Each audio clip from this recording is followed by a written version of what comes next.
Hello my dear students, मैं रितेश सिंह आपका chemistry teacher हाजिर हूँ फिर से एक बार केमिस्ट्री में एक नया चैप्टर पढ़ाने के लिए।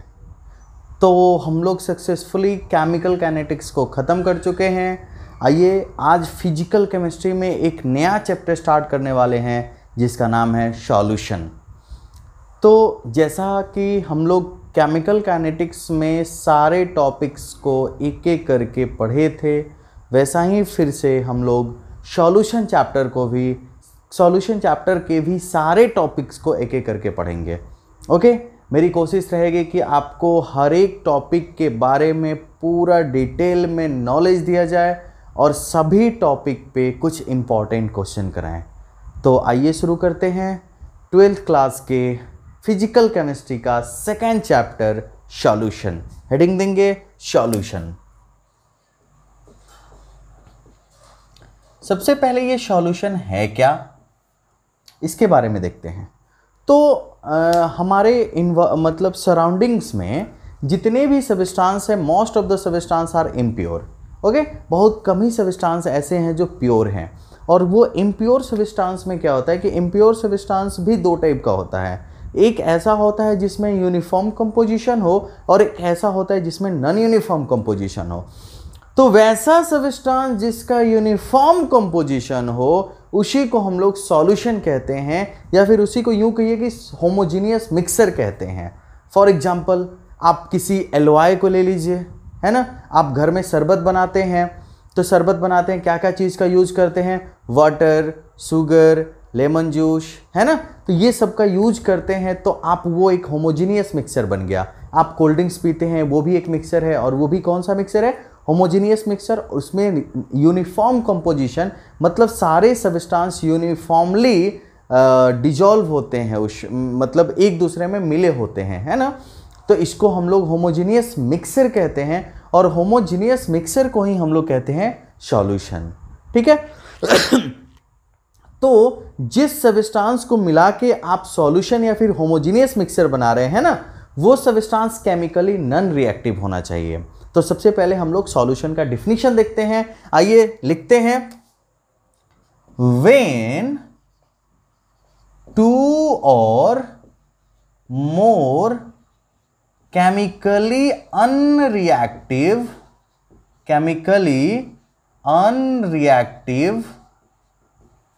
substances are mixed, then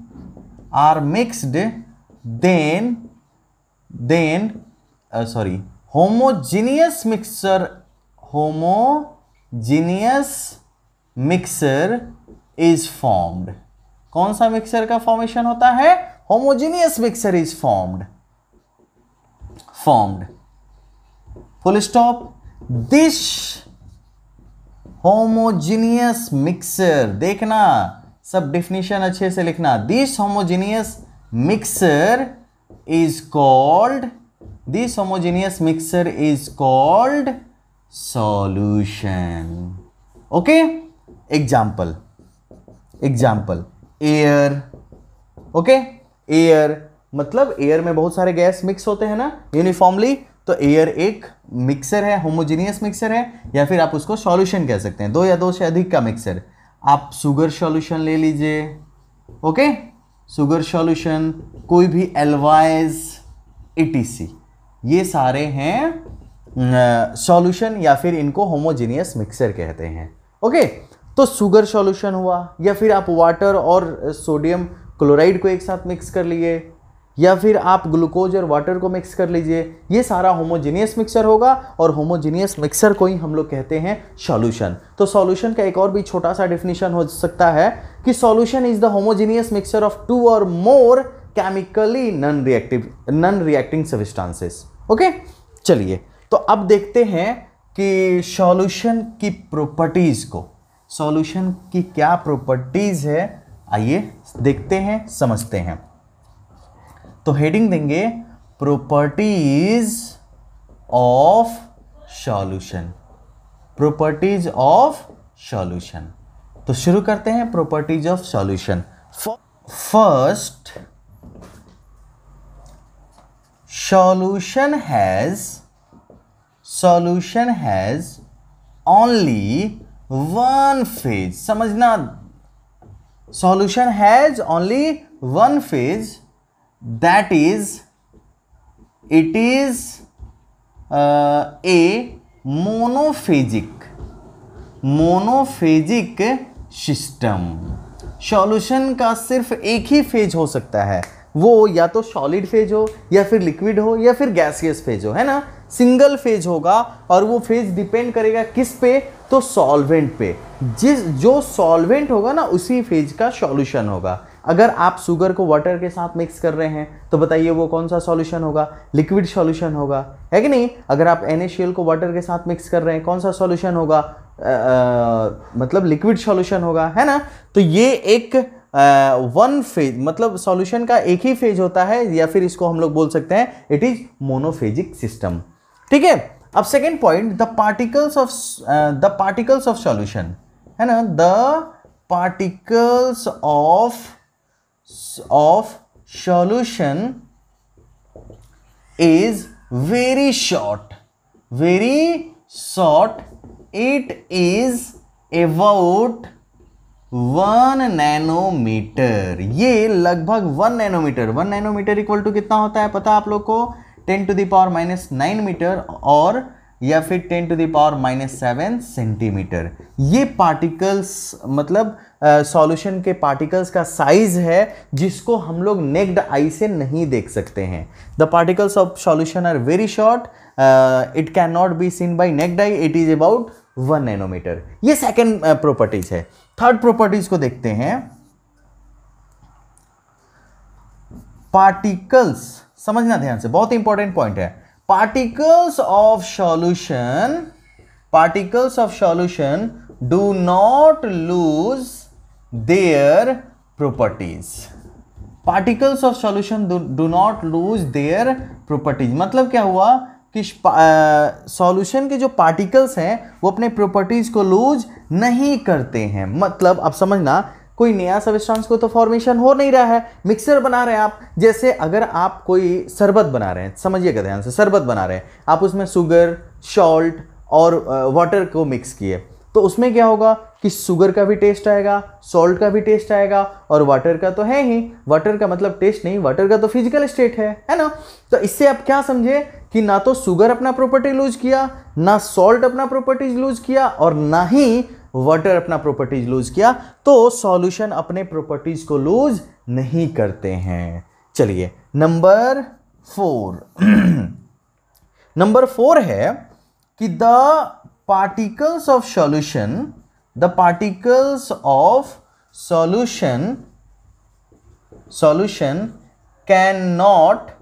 can't be separate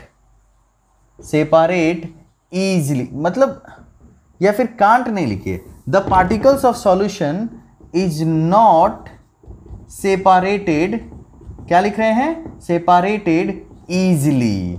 इसको हम लोग इजीली सेपरेट नहीं कर सकते हैं। क्यों नहीं कर सकते हैं भाई साहब, because it is homogeneous.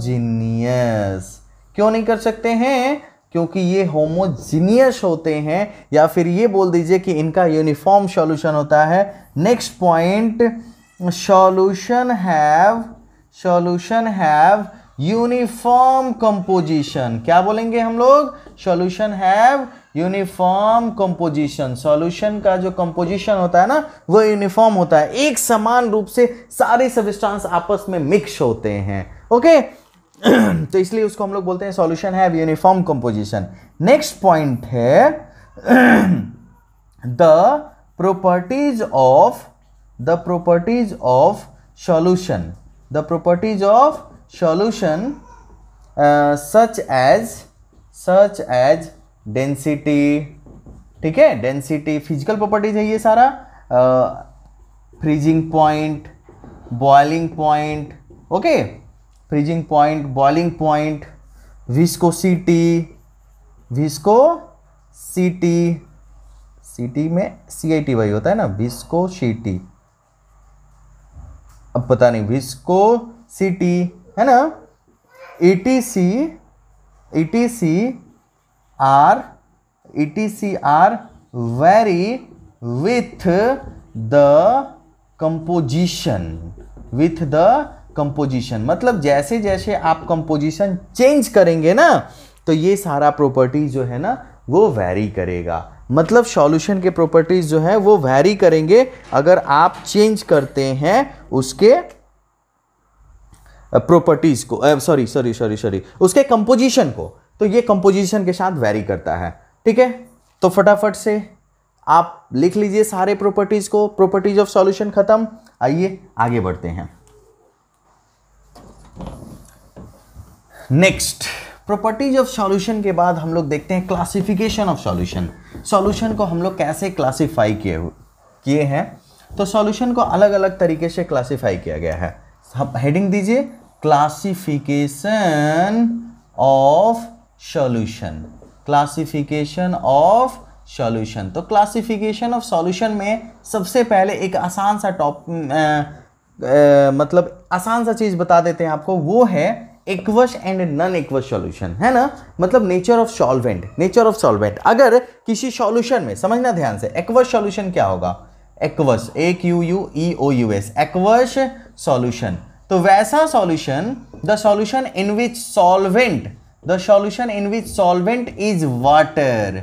Okay, the solution in which solvent is water called aqueous solution. मतलब ऐसा सॉल्यूशन जिसमें सॉल्वेंट वाटर हो उसको हम लोग एक्वस सॉल्यूशन कहते हैं। जैसे किसी रिएक्शन में देखना लिखा रहता है NaCl एक्वस। NaCl एक्वस का मतलब हो गया कि NaCl और प्लस वाटर का मिक्सर है। ओके, कहीं लिखा रहता है Na2CO3 एक्वस, फिर से इसका भी वही मतलब हो गया कि ये है Na2CO3 और प्लस वाटर का मिक्सर। ठीक है, तो इसको हम लोग एक्वस सॉल्यूशन, मतलब एक्वस सॉल्यूशन उसको बोलेंगे जिसमें सॉल्वेंट क्या हो, वाटर हो। और सेकंड होता है नॉन एक्वस सॉल्यूशन। तो नॉन एक्वस सॉल्यूशन क्या होगा, the solution in which solvent या फिर solvent may be chloroform, benzene, ethanol, ethanol etc are called non aqueous solution. मतलब वाटर को छोड़ के कोई भी आप सॉल्वेंट का यूज करते हैं उसको हम लोग बोलते हैं नॉन एक्वस सॉल्यूशन। तो क्लासिफिकेशन का first aqueous solution and non aqueous solution समझ में आया। ओके, आइए आगे बढ़ते हैं। सेकेंड बहुत ही इंपॉर्टेंट है, on the basis of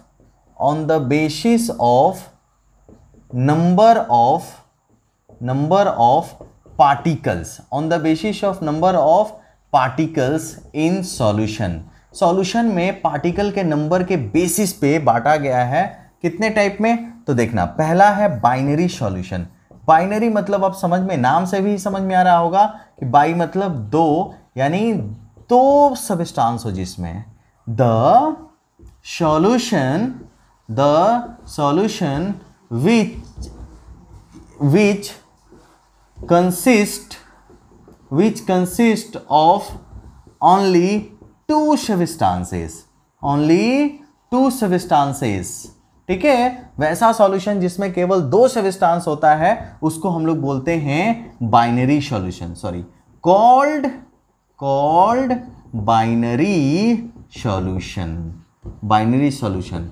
the solution in which only two substances, ऐसे भी बोल सकते हैं, the solution in which only two substances are present called binary solution. For example देखना, शुगर प्लस वाटर, बहुत ही फेमस एग्जांपल है भाई, sugar plus water, sugar solution. तो शुगर एंड वाटर एक बाइनरी सॉल्यूशन है क्योंकि दो ही सब्सटेंस मौजूद है इसमें, है ना।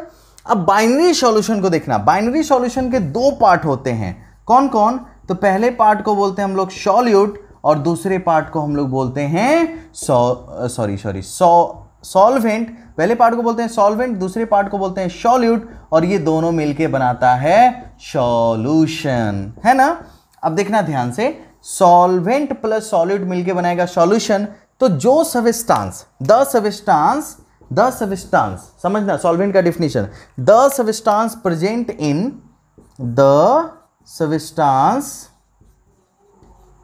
Present in larger amount than all other substances,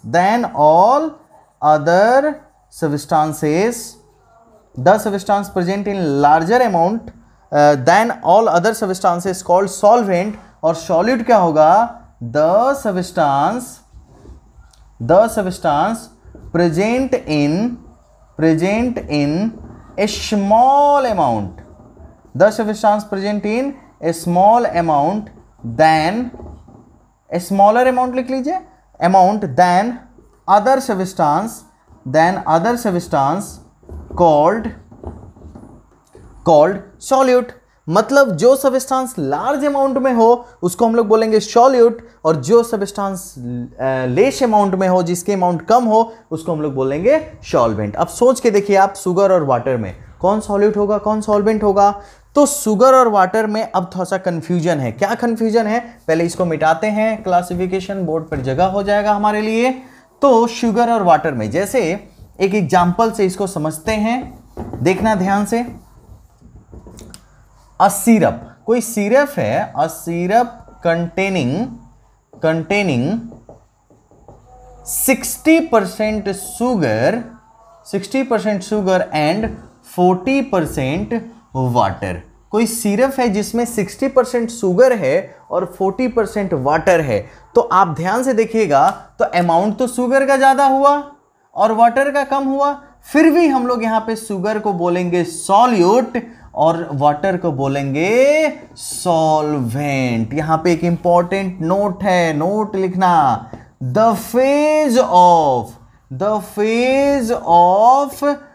solvent and solution is same, the phase of solvent and solution is same। हमेशा सॉल्वेंट और सॉल्यूशन का फेज सेम होता है। तो बताइए, सिरप में शुगर और वाटर है तो किसका फेज है, तो लिक्विड है ना, लिक्विड फेज में है ना, इसलिए यहां पे कम अमाउंट होते हुए भी वाटर सॉल्वेंट है और शुगर सॉल्यूट है। या फिर आप ये कह सकते हैं, अगर कोई डिजॉल्व्ड सॉलिड होगा, मतलब सॉल्युबल सॉलिड होगा, अगर कोई सॉल्युबल सॉलिड होगा जो लिक्विड में डिजॉल्व होता है, तो सॉलिड सॉल्यूट होगा।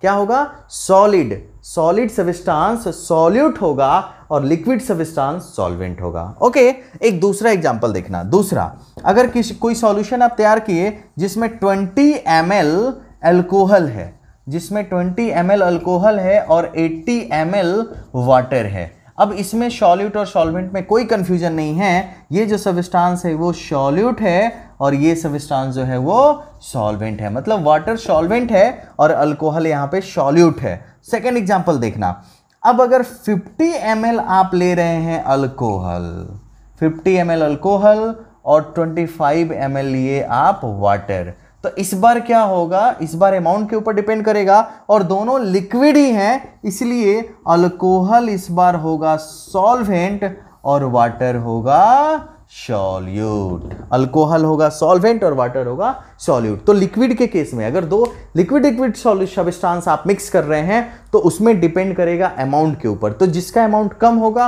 वो सॉल्यूट होगा और जिसका अमाउंट ज्यादा होगा वो सॉल्वेंट होगा। आई बात समझ में? तो फटाफट एग्जाम्पल में नोट कीजिए, और ये नोट जो है वो बहुत इंपॉर्टेंट है, नोट कीजिए। किए?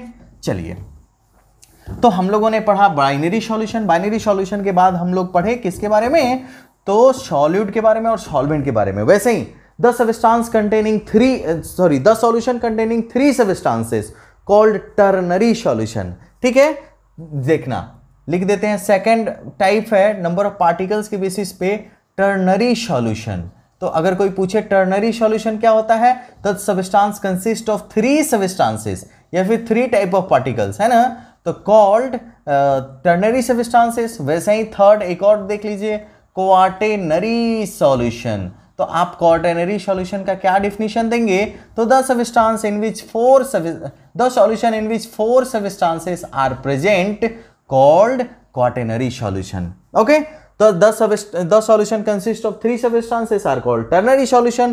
The substances consist of 4 substances called quaternary solution. तो चलिए, तो नंबर ऑफ पार्टिकल्स के बेसिस पे हम लोग देखें। ओके, आइए और भी देखते हैं। थर्ड थर्ड क्लासिफिकेशन है on the basis of amount of on the basis of amount of solute in solution, sorry, solute in solution. Okay, तो solute के amount के ऊपर, तो solute के amount के ऊपर डिपेंड करेगा। तो इसमें होगा सबसे पहले डाइल्यूट सॉल्यूशन। कौन सा सॉल्यूशन होगा? Dilute solution. और सेकंड होगा कंसंट्रेटेड सॉल्यूशन, कंसंट्रेटेड सॉल्यूशन। और डाइल्यूट सॉल्यूशन और कंसंट्रेटेड सॉल्यूशन को समझते हैं, जरा समझना। Dilute solution, the solution we in विच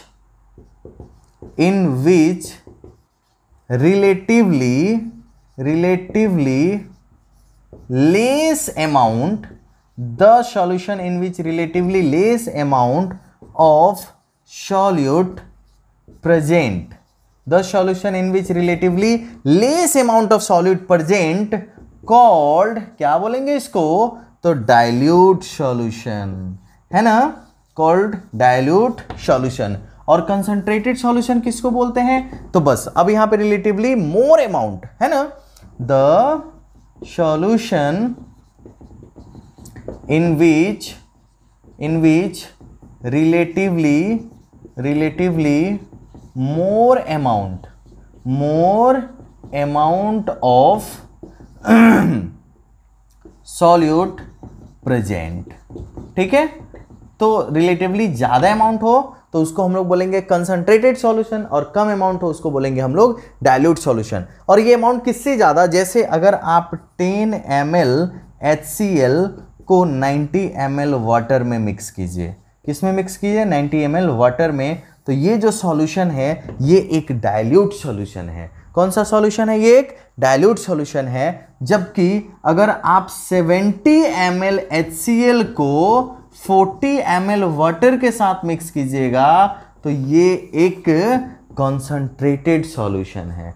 ये कौन सा सॉल्यूशन है? कॉन्संट्रेटेड सॉल्यूशन है। ऐसा नहीं कि अब इसके कंपेयर में आप इसको 60 ml HCl और 90 ml वाटर, ठीक है, अब ये भी लेंगे, अब इन दोनों का आप कंपेयर करेंगे तो ये डाइल्यूट सॉल्यूशन होगा और इसके कंपैरिजन में ये एक कॉन्संट्रेटेड सॉल्यूशन होगा। आई बात समझ में? तो ये था डाइल्यूट सॉल्यूशन और कंसंट्रेटेड सॉल्यूशन, जो डिपेंड करता है अमाउंट ऑफ सॉल्यूट के ऊपर। आइए, आप लोग नोट कर लिए होंगे, अगर नोट कर लिए हैं तो आगे बढ़ते हैं। और फिर क्लासिफिकेशन का type 4 on the basis of states of solution बोल दीजिए, या फिर फेज ऑफ सॉल्यूशन। सॉल्यूशन के फेज के बेसिस पे हम लोग बांटें इसको। देखना ध्यान से कौन कौन सा सॉल्यूशन। तो सबसे पहले हम पढ़ेंगे गैसियस सॉल्यूशन, ठीक है, गैसियस सॉल्यूशन। ध्यान से देखना, gaseous solution, the solution in which solvent, लिखना definition, the solution in which solvent is gas whereas solute may be solid, liquid और गैस। तीनों में से कोई भी हो सकता है। solute may be solid, liquid और gas, called gaseous solution। the solution in which solvent is gas whereas solute may be solid, liquid और gas is known as gaseous solution। ठीक है, तो गैसियस सॉल्यूशन देखना, गैसियस सॉल्यूशन के बारे में कुछ एग्जांपल गैसियस सॉल्यूशन का। अब कौन कौन सा सॉल्यूट, कौन कौन सा सॉल्वेंट। तो अब इसमें जब भी होगा तो सॉल्वेंट में हमेशा गैस होगा और सॉल्यूट में तीनों में से कोई भी हो सकता है। जैसे सॉल्वेंट, गैस और ये यहाँ पे हो गया गैस। अब इसका एक एग्जांपल देखिए, अगर गैस और गैस का आप सॉल्यूशन देखेंगे, मिक्सर देखेंगे, तो किसका हो जाएगा? कोई भी दो नॉन रिएक्टिंग गैसेस का मिक्सर, तो mixer of N2 and O2। Nitrogen और ऑक्सीजन रिएक्शन नहीं करता है ये मिक्स होके मिक्सर के रूप में रहता है। हाँ, रिएक्शन करेगा नाइट्रोजन और ऑक्सीजन हाई टेम्परेचर पे 2000 केल्विन के ऊपर ये रिएक्ट करेगा, उससे नीचे रिएक्ट नहीं करेगा। तो यहाँ पे उससे नीचे ये तो किस फॉर्म में रहेगा, मिक्सर के फॉर्म में रहेगा। ओके, सॉल्वेंट गैस और सॉल्यूट लिक्विड। तो अब समझना, सॉल्यूट लिक्विड हो तो इसका मतलब सबसे अच्छा एग्जांपल है ह्यूमिडिटी, ह्यूमिडिटी इन एयर। चलिए देखिएगा ध्यान से, या फिर chloroform vapour in air, humidity in air. जो एयर है ना, जैसे आज अभी गर्मी ज़्यादा है, आप देख रहे होंगे मेरे पसीना आ रहा है ना, तो पसीना आ रहा है क्योंकि आज ह्यूमिडिटी ज़्यादा है। तो ह्यूमिडिटी ज़्यादा होने का क्या मतलब होगा, water vapour present in air. तो वाटर वेपर एयर में ज़्यादा है। तो अब देखना, तो water vapour liquid in air एक एग्जाम्पल हो गया किसका, लिक्विड इन गैस। अब सॉल्वेंट फिर से कौन हो, गैस हो, और सॉलिड कौन हो, सॉलिड हो, सॉल्यूट सॉलिड हो। जैसे इसका सबसे अच्छा एग्जाम्पल है I2 vapour, I2 vapour in air. I2 vapour मतलब आयोडीन वेपर इन एयर, या फिर कैम्फर वेपर इन एयर। तो कैम्फर या फिर आयोडीन सॉलिड स्टेट में है, एयर में मिक्स है, तो ये एग्जाम्पल हो गया सॉलिड इन गैस का। तो पहला हम लोगों ने देखा कौन सा सॉल्यूशन, गैसियस सॉल्यूशन। तो the solution in which solvent is gas and solute is solid, liquid or gas is known as gaseous solution. Erase कर दें। चलिए आइए मिटाते हैं इसको। अभी हम लोगों ने देखा कौन सा solution, gaseous solution. Gaseous solution के बाद सेकंड सॉल्यूशन की तरफ बढ़ते हैं, और ये है लिक्विड सॉल्यूशन। फटाफट आप नोट्स भी बनाते रहेंगे। लिक्विड सॉल्यूशन क्या होता है, तो the solution in which same thing, आप समझ गए होंगे, solvent is liquid, solvent is liquid whereas solute may be solid, liquid and gas called liquid solution। अब देखना फिर से, पहले हम लोग सॉल्यूट कर लेंगे, इस बार लिखेंगे, फिर सॉल्वेंट को, फिर एग्जाम्पल को। इधर हम लोग लिख रहे हैं सॉल्यूट, इधर हम लोग लिख रहे हैं सॉल्वेंट, और इधर हम लोग लिख रहे हैं एग्जाम्पल। ठीक है, समझिएगा ध्यान से इसके कुछ एग्जाम्पल्स। तो सॉल्यूट में सबसे पहला कौन हम लोग लेंगे, तो सॉलिड इन लिक्विड। बताइए बहुत सारा एग्जाम्पल है कि नहीं, sugar in water, NaCl in water, glucose in water. Okay, फिर लिक्विड है ना। तो अभी हम लोगों ने कुछ देर पहले देखा HCl इन वाटर। ओके, तो ये लिक्विड का है। Alcohol in water. ओके, फिर गैस इन लिक्विड। अब गैस इन लिक्विड का, तो गैस कौन सा gas, oxygen gas O2 in water, है ना। HCl gas, HCl in water, HCl is highly soluble in water. Okay, तो ये एग्जांपल्स हैं लिक्विड सॉल्यूशन के, फटाफट नोट कीजिए। ओके, आइए थर्ड देखते हैं कौन सा सॉल्यूशन, तो थर्ड है सॉलिड सॉल्यूशन, सॉलिड सॉल्यूशन। अब सॉलिड सॉल्यूशन क्या होता है, चलिए इसको भी इरेज कर लीजिए, आई थिंक आप लोग लिख लिए होंगे। ओके, तो सॉलिड सॉल्यूशन क्या होता है, फिर से सॉलिड सॉल्यूशन वो होगा ना जिसमें सॉल्वेंट सॉलिड हो और सॉल्यूट क्या हो, तो सॉलिड हो फिर से, सॉल्यूट हो फिर से, solid, liquid and gas, solid, liquid and gas. आइए एग्जांपल्स देखते हैं इसके, कौन कौन से सॉल्यूशन हैं। तो सबसे पहले है सॉल्यूट, फिर से लिखेंगे सॉल्यूट, फिर लिखेंगे हम लोग सॉल्वेंट, और फिर लिखेंगे हम लोग एग्जाम्पल्स। तो शुरू करते हैं कहाँ से, तो सॉलिड, सॉलिड, सॉल्यूट हो सॉलिड और सॉल्वेंट भी हो सॉलिड, दैट इज, अब इसका मिक्सर Ly कौन हो जाएगा, Ly। सपोज दैट ब्रास, इस एग्जाम्पल में ब्रास, ब्रास किसका Ly है, जिंक एंड कॉपर का। ओके, तो जिंक और कॉपर का हो जाएगा क्या नाम है, Ly। तो जिंक और कॉपर का Ly को हम लोग बोलते हैं ब्रास, और ये एग्जाम्पल हो जाएगा सॉलिड सॉलिड सॉल्यूशन का। ओके, अब है liquid solid, liquid solid solution का अमलगम। समझना अमलगम क्या होता है। अमलगम किसी भी मेटल का, जैसे जिंक, सोडियम है ना, का लिक्विड यानी किसके साथ, मरकरी के साथ, है ना। तो the solution of mercury and, या फिर the alloy of mercury and sodium and zinc is known as amalgam. ठीक है, तो इसमें आप लिख लीजिएगा alloy of mercury Hg and sodium, जिसको हम लोग बोलते हैं सोडियम अमलगम। क्या बोलेंगे? Sodium amalgam. चलिए अब नेक्स्ट कौन है? Gas in solid, H2 in palladium, H2 in palladium, hydrogen gas palladium में। ठीक है, तो ये था हम लोग का क्लासिफिकेशन ऑफ सॉल्यूशन। पहला हम लोग लेक्चर आज समाप्त कर रहे हैं, introduction of solution, properties of solution, classification of solution. Okay, I think आपको सभी पॉइंट समझ में आया होगा। अगर आपको सभी पॉइंट समझ में आया हो तो प्लीज़ वीडियो को लाइक कीजिए, कमेंट कीजिए, शेयर कीजिए, ताकि ज़्यादा से ज़्यादा लोग ये फ्री क्लासेस कर सकें यूट्यूब पे। और चैनल को सब्सक्राइब करना बिल्कुल नहीं भूलिएगा। तो आज के लिए बस इतना ही, मिलते हैं नेक्स्ट लेक्चर में। और नेक्स्ट लेक्चर होगा कंसंट्रेशन ऑफ सॉल्यूशन के ऊपर, जिसमें हम लोग mass percentage, volume percentage, molarity, molality, mole fraction सबके बारे में पढ़ेंगे। ओके, तो आप लोग का हमसे जुड़ने के लिए बहुत बहुत धन्यवाद। आपका दिन शुभ हो।